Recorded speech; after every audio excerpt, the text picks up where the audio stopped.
Welcome to another episode of College Admission TV. JP Novin speaks with Dr. Jeffrey Docking, president of Adrian College, about the rapid adoption of artificial intelligence in business research and higher education.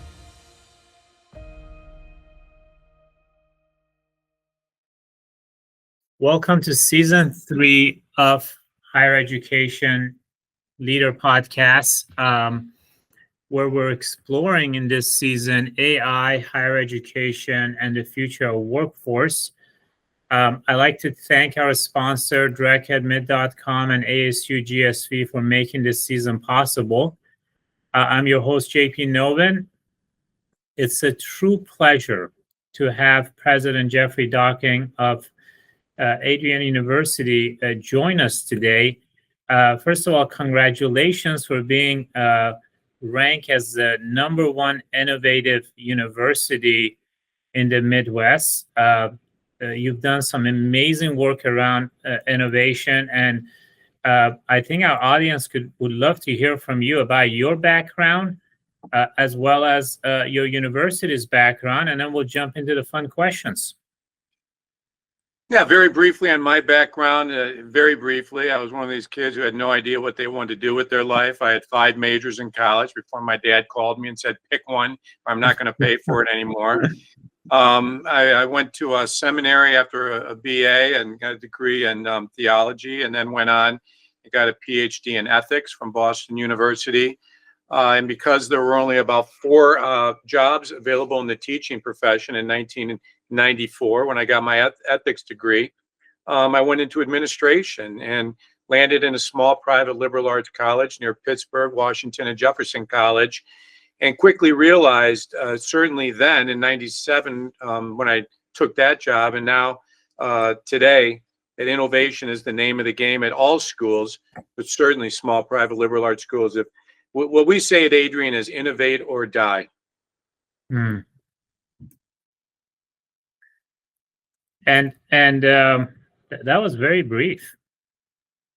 Well, I've grown up in a world of 20-second sound bites. I mean, I can go on and on, but I'm afraid your listeners will hit their head on the keyboard when they fall asleep. But, you know, I guess to elaborate a little bit, yeah, we were selected as the #1 college in the Midwest in innovation.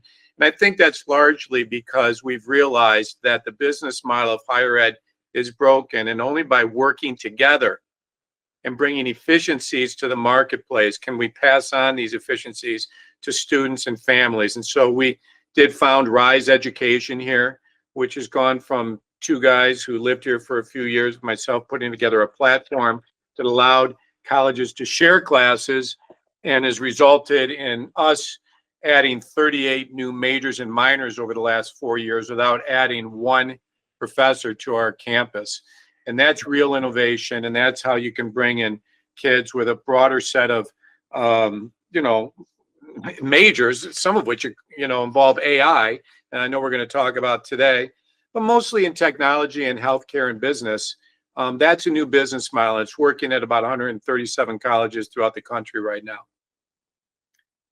It's incredible how many universities are now using Rise to increase their course offering, reduce their cost. I'd like to start with that. How did you come up?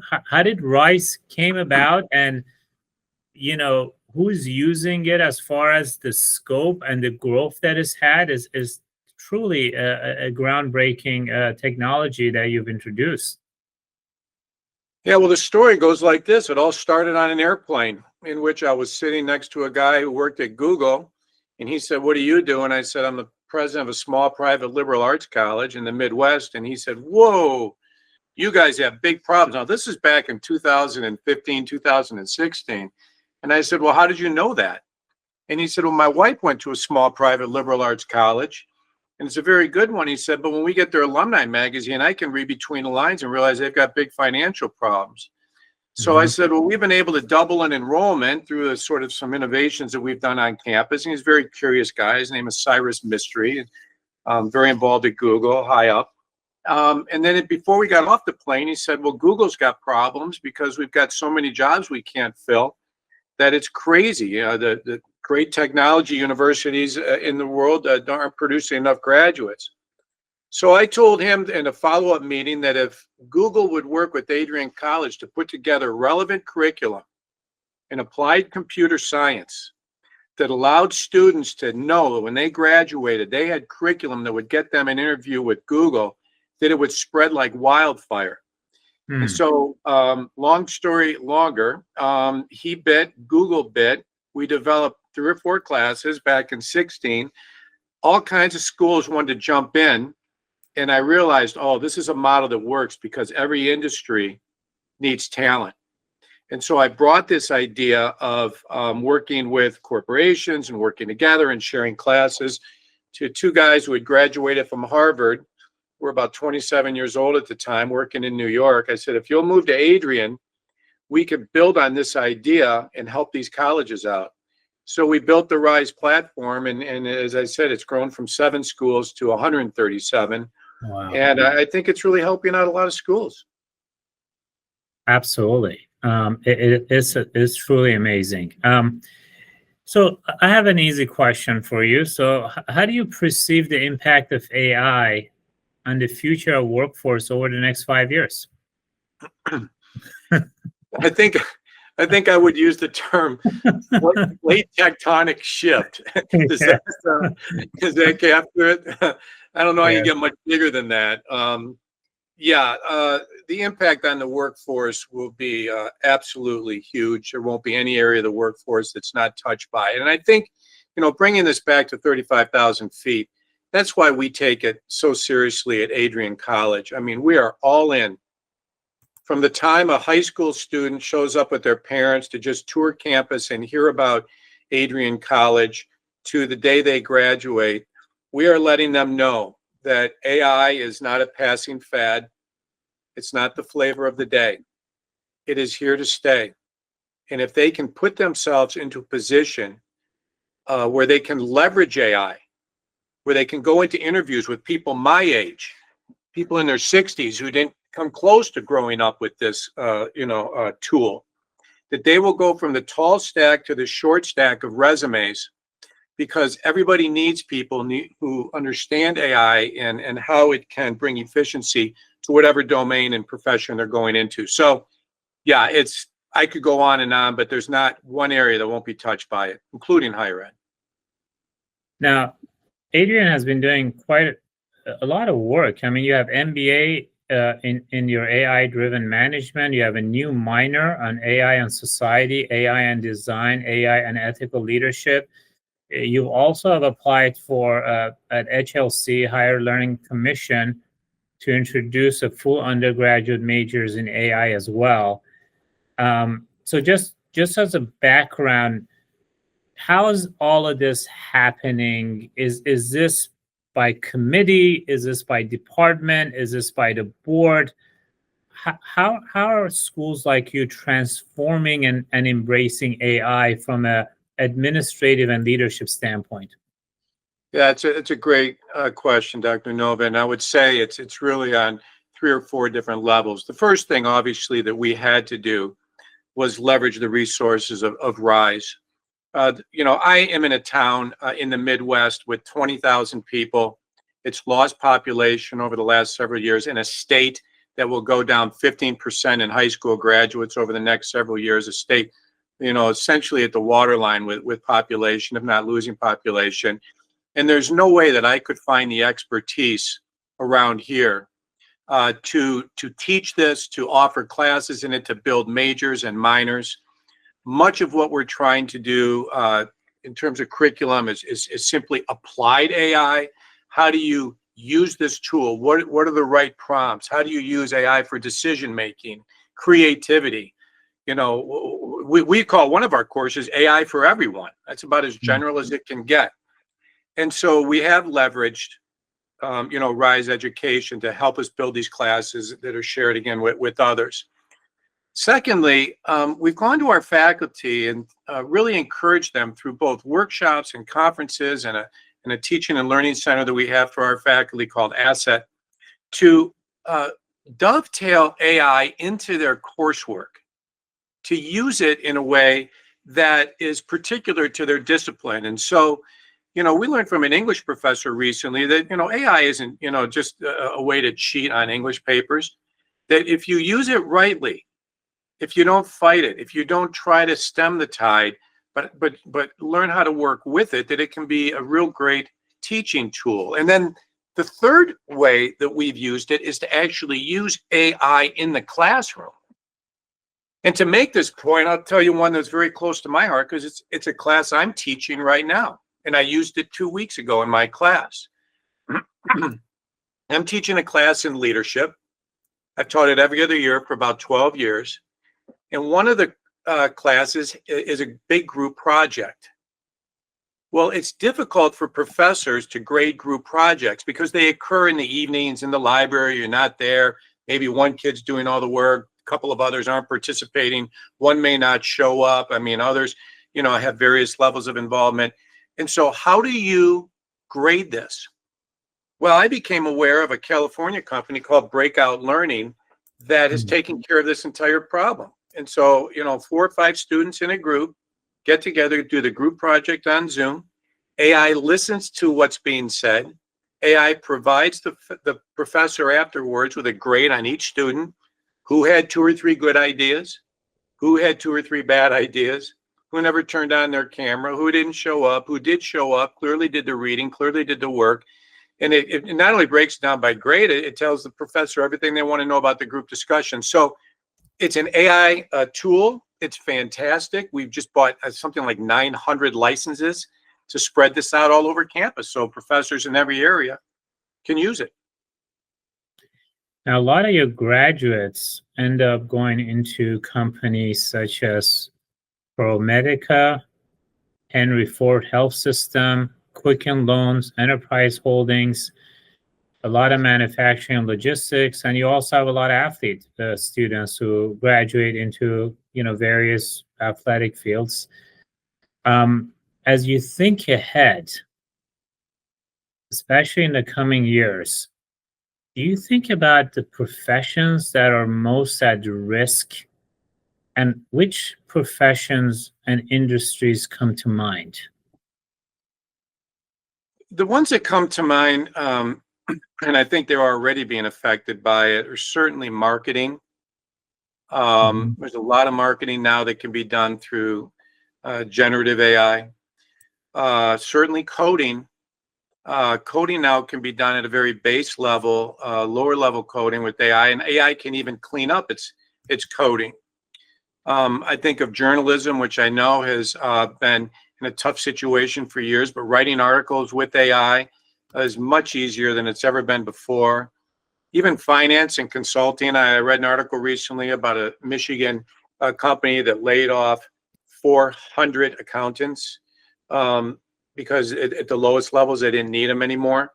And so these are the areas that I think will be the most impacted, certainly, as I said, lower level type jobs. But what I try to tell students is that there are going to be jobs that are generated, and that's why it's so important for colleges to teach AI.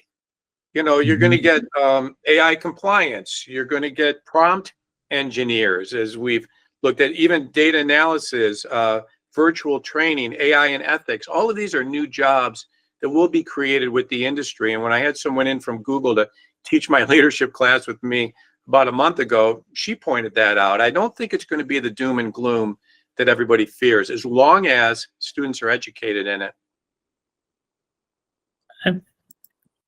I haven't got a clear answer to this particular question. I mean, I get a lot of ideas, and we're exploring, obviously, but it's still not clear what is it that AI can't do that our biological brain is capable to do. So what can we do that AI can't do eventually? Do you have, what do you think those areas are that AI eventually will not be able to do? I think what I would say is intentionally human emotional connections. And so, you'll hear about, high school students that have sort of a loving relationship with a bot. And their parents are worried, and I think they should be worried. I think that when one employs critical thinking to empathy, to sympathy, to caring, to kindness, to those unique human attributes, from what I gather, AI still hasn't figured out how to provide a warm hug and a kind embrace.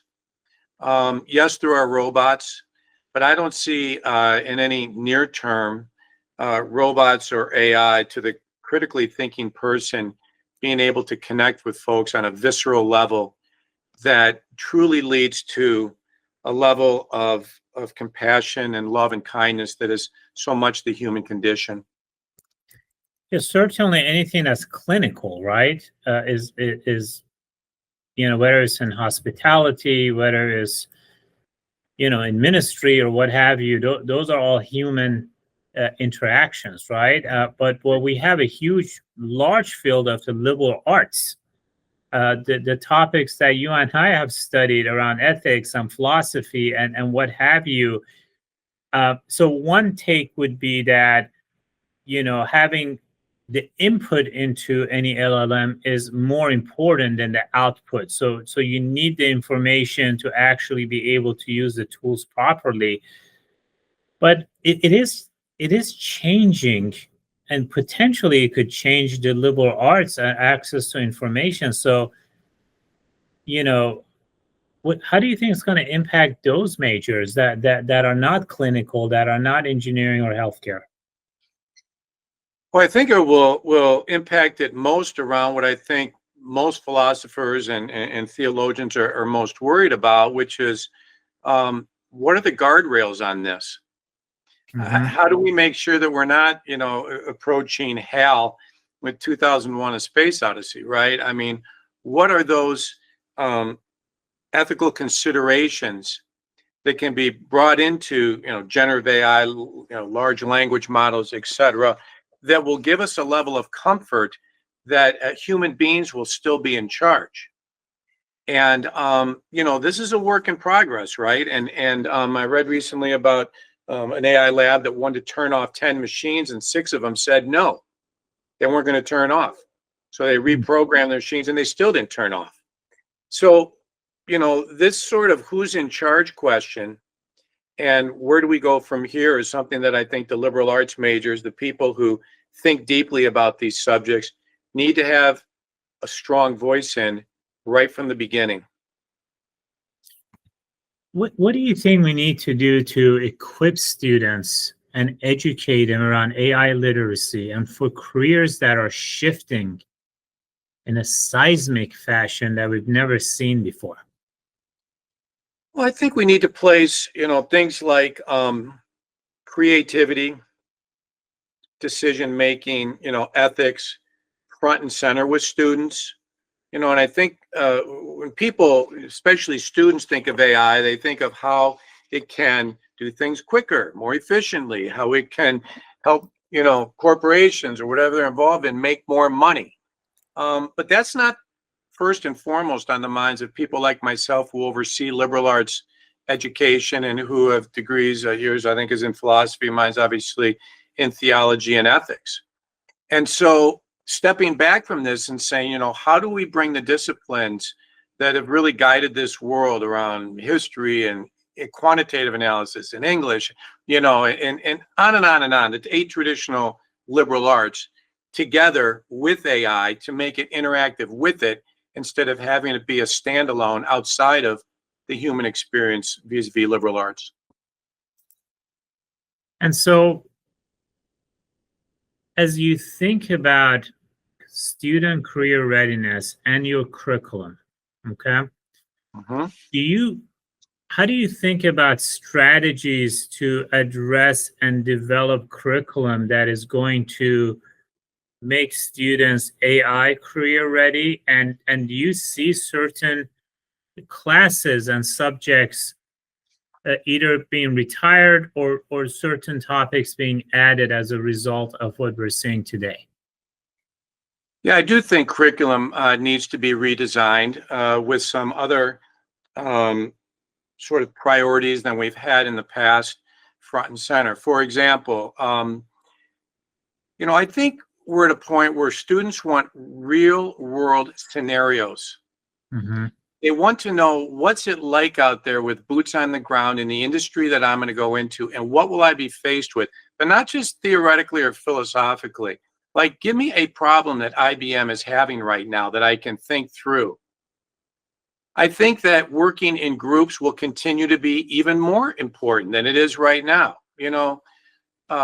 Human beings working together are more likely, in my experience, to call out unethical or immoral things about anything if they do it as a group.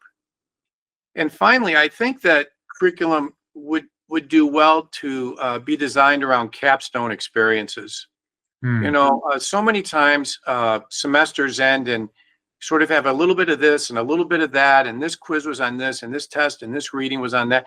And it's like, okay, hold it. What does all this add up to? And so if we can provide a capstone experience that brings it all together, I think if AI is part of that experience, part of that equation, part of the conversation and the thinking, then AI has its rightful place at the table. So let's take accounting. That's a big major for you all. And so let's take accounting, for example. I've spoken to over 10 AI companies who are innovating around accounting. So, and some of these, I mean, granted, I'm in Silicon Valley, so we're very aspirational. Believe that a 10, 20-person accounting department could shrink to 1 or 2 people. And a lot of what is happening with accounting, with auditing, everything could be done more efficiently and much faster with this AI tool if the information and input is put in correctly. But AI could now also get unstructured data unstructured as well. How do you think about these students who are studying accounting today and what their job may look like in the future? Yeah, I think it will transform itself from sort of the meat and potatoes, adding and subtracting of accounting, to things like critical verification. We got a long way to go before we can trust AI 100%. There's examples every single day, especially coming out of law, where AI has just made up law cases that never existed. I checked out something about Adrian College a few days ago. It was completely wrong. About things like the size of our endowment. I looked at something at Google about how much they're giving away through their .org. Wrong. And so I think that critical verification is important. I think that look at, even though accountants are seen often as bean counters, critically connecting ideas between the accounting industry and other industries is something that I think there'll still be a market for. And even just AI literacy and understanding the tools and how they work will be critical. So we've got a long way to go before there aren't any more accountants. But accounting was just going to have to work hand in hand with AI over the next several years to see where it all comes out. Well, ultimately, you need someone to explain to you what all of this stuff means. So for a sophisticated person who understands accounting, they could use AI, but sales teams need to understand it, executive teams need to understand it, and then you have to read between the lines, right? So what does this number really is EBITDA? What does it mean for our process and our strategy? So I think the argument is that AI is going to give you information, but it's not going to implement the strategy for you. Yes, 100%.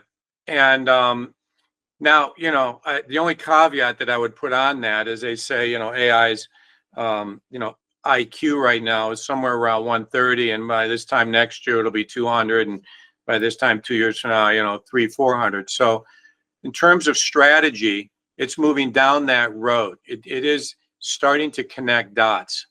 But as I work on it, I'm committed to working on it every day. I've said, look, this is going to be like getting exercise in the morning. I've got to do a half an hour every single night on AI I'm going to talk to these students about it. You're exactly right. It continues to need a lot of input on everything from strategizing to creativity to innovation. And then, of course, much of what AI does is simply provide you with a roadmap. I mean, I asked it the other day, how do I increase enrollment at Adrian College? And I described several aspects of our college. And it told me 10 good suggestions. Didn't do them for me. I still had to do them, but they were good suggestions. So that's a great segue into this particular question, which is you've had consecutive growth at Adrian College when it comes to enrollment. What do you attribute your success and your approach for that growth? Because similar colleges in the Midwest are hurting. So what differentiates your approach and Adrian Colleges versus other small liberal arts universities? Well, I hesitate to say that others aren't doing what we're doing because I care a lot about my colleagues and I would never want to be seen as somebody who stands above them. But I will tell you what we index towards every single day here, which is what we call getting in the head of a 17-year-old.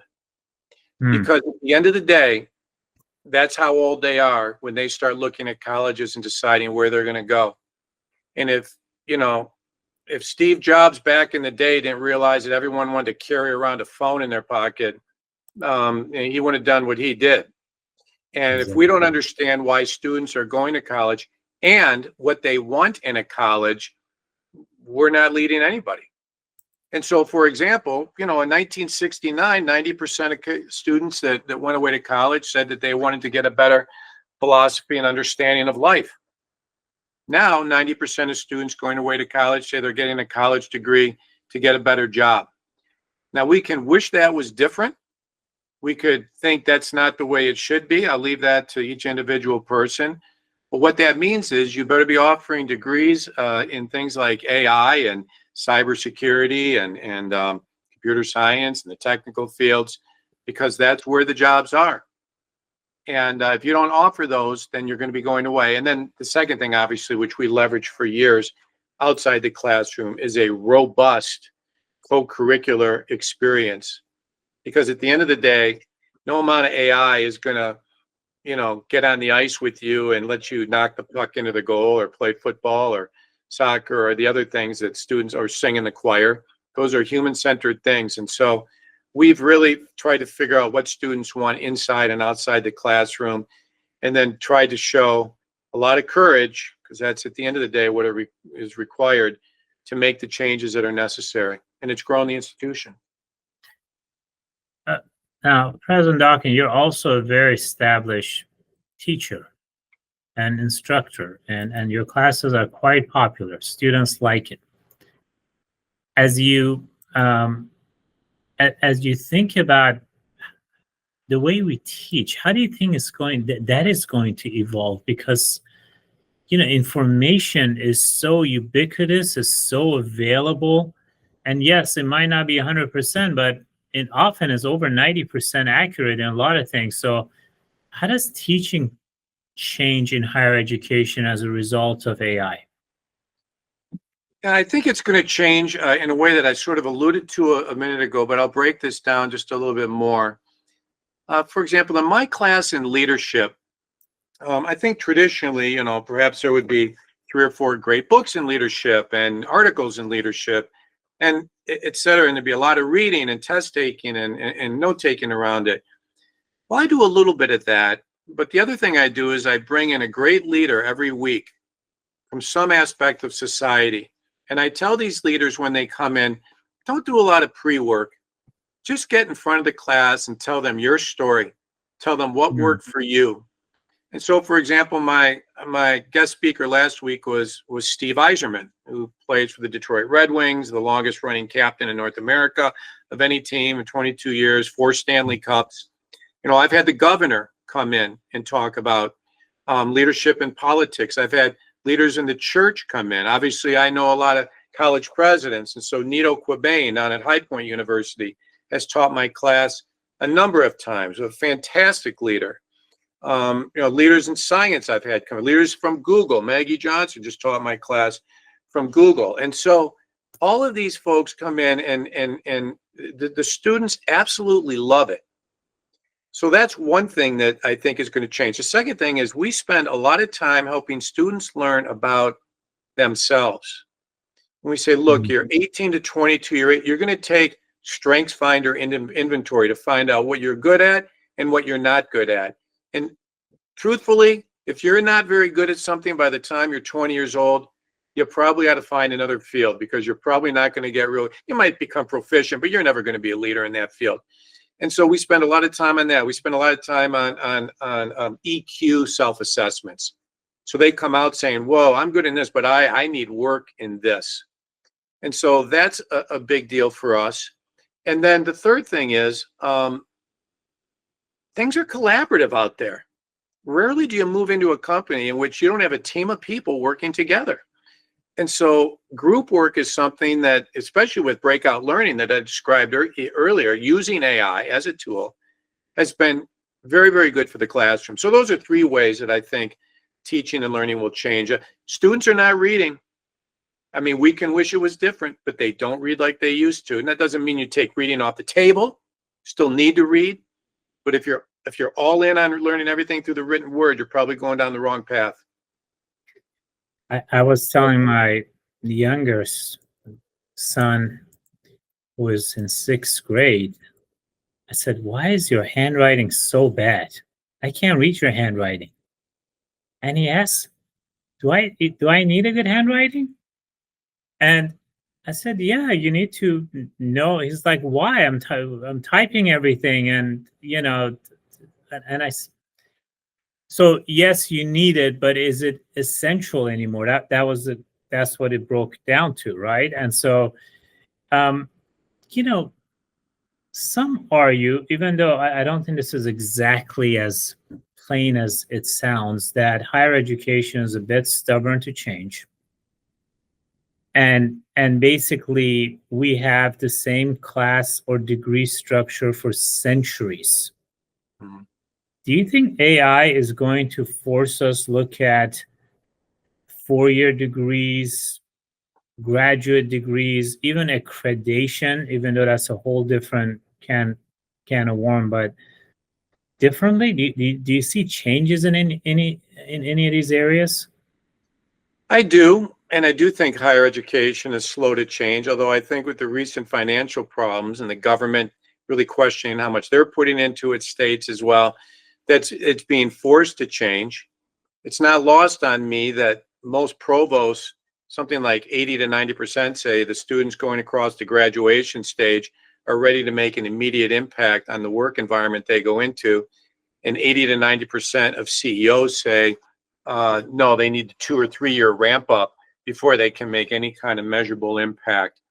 And so I think you're going to see more emphasis being placed on applied skills. Mm-hmm. I think you're going to be seeing more interviews being conducted around responses to real world problems. I think a lot of this can be done, especially during the early days of interviewing, the early rounds, online, using AI to say, okay, this person has a basic skill set that would work in this industry. And so, that's okay. There's nothing wrong with pre-professional programs, although I am old school enough to believe that you still need to wrap it around a liberal arts curriculum in which students are being introduced to various fields so that they have at least a working knowledge of how to think and write and quantitatively get through math problems and so on and so forth. So, you can be too narrow and too much into the applied sciences as well. But how this all plays out, I think, will tend to lean into more of the applied arts. A few years back, I traveled and visited, Finland, which had a very egalitarian education. I went to Singapore, completely the opposite. Very, meritocracy was the king there. And then I went to a place like Qatar, who had a lot of money but very little motivation amongst their male students to study. Places like South Africa who had its own set of problems. So every country has different approaches based on their industries and what have you. But before higher education, the question was K-12. As you think about how we're preparing our young for the next tens of years to come, what would be your advice as far as how, or your wish list in training these students for this new paradigm as they go through the K-12 and especially higher grades? Yeah, I think we need to make some tough decisions at K-12 around things like leave your phone at home Mm-hmm. when you go to school. And although this may seem like it's gone full circle, pick up a number 2 pencil and learn to write cursive in addition to printing, and go back to the basics. Because at the end of the day, a building without a foundation falls down. And these foundational skills are either not being taught or not being assimilated. So it's either, they're not being emphasized in the schools or the kids aren't learning. Because you can look at the skills that colleges are needing to teach now, and all many of them go back to middle school and certainly high school, rudimentary skills. And so I think that all that is past is not necessarily antediluvian or wrong. And we are still the place on the globe where the vast majority of human beings want to come for higher education. Mm-hmm. And when many of those students get over here, we have learned that they are more ready than many of our students that were born and bred in the educational system in America. We have Finnish students here. We have Canadian students here. Those are wonderful educational systems that have outstripped us. And I think part of the reason is what I just said. We've gotten away from the basics. And then I think part of the reason is simply grade inflation. I think we're just passing kids that don't deserve to be passed on. So if we had this interview in the early 90s, when we were using Alta Vista and InfoSeek, right? I mean, I could be asking you exactly the same questions, right? I remember Gopher email when it first came out. I mean, there was so much interesting, same level of excitement, right? Yeah. At that time, who would have thought Google would be a $4 trillion company, or Amazon or Facebook? So a lot of industries were created. It's hard to have a genie ball and say, okay, this is what's going to happen. Well, we know there's going to be a workforce recalibration. So with that introduction, though, when we look at all the industrial revolutions that we've had, going from an agriculture economy to an industrial economy to an automation economy now we're over 80% a service economy. And now we're entering AI economy. But never in history, including internet, has our lives or technology been making an impact as fast as this has, right? So we know there's going to be a workforce recalibration and new jobs are going to be created, but people are living into their 80s. They're working well into their 70s. We're living longer. So what happens in the next 5 to 10 years where the number one job in America, like cars, might get displaced, or they might become much fewer? Customer service, sales, data. And so we might have a void of 10 to 20 million jobs and a huge population that still needs to work. So sorry for that long intro, but I want to get to the point. Do we have enough run rate for these jobs being displaced? And do we have enough time to replace them? I know it's not a fair question and it's very speculative, but it's one that comes up all the time. It does come up all the time, and let me sort of answer it this way. We often talk at Adrian College about creating what we call the College of the Future. So we're always looking down the road to say, where is society headed? Where is industry headed? Where is education headed? And how can we best prepare these students for this world? And the main pieces to that puzzle begin with what I truly believe is the case, that the future of higher education, if we want to prepare people for the eventualities that you just mentioned, is hybrid. It will still keep what we've all known to love about higher ed, which is move away from home and begin the adulting process. And, you know, dad's building a loft and mom's putting stuff in the drawers and there's tears at the door and you're making new friends and going to class and eating in the dining hall, and that sort of intensely transformative 18 to 22-year-old window of time that happens on college campuses and has for hundreds and hundreds of years. That has to be maintained because there is so much learning that takes place when you're living among a community of scholars to prepare you for what you were just talking about. Having said that, that campus, if we're not careful, can be very insular and cannot prepare young people for the speed of change that you're exactly right. It's coming at us so fast you can wake up every morning and turn on the news, and I do this and go, what changed last night? What new thing can AI do? What's NVIDIA's stock at today? It's nuts. And so, you know, so all of that is part of the college of the future, but so is overcoming fear. Because change does create fear. It can create anomie, sort of normlessness. It can create a sense of, do I matter? Where do I belong? And so those types of feelings are pretty common among 18 to 22-year-olds or young adults in any generation. You can go back 100 years, people felt that way during those ages. But if we as these sort of, you know, not to be pejorative, but the adults in the room can help them understand that there will be a place for them if they will risk, surround themselves with smart people, make good decisions, delay gratification, get their education, and do something that every leader who's walked into my class for the last 12 years has said is the essential ingredient to every successful person: work really hard. You don't cut corners and get to where you want to go in this life. So if you bring those elements to a higher education experience, I think the students will be fine.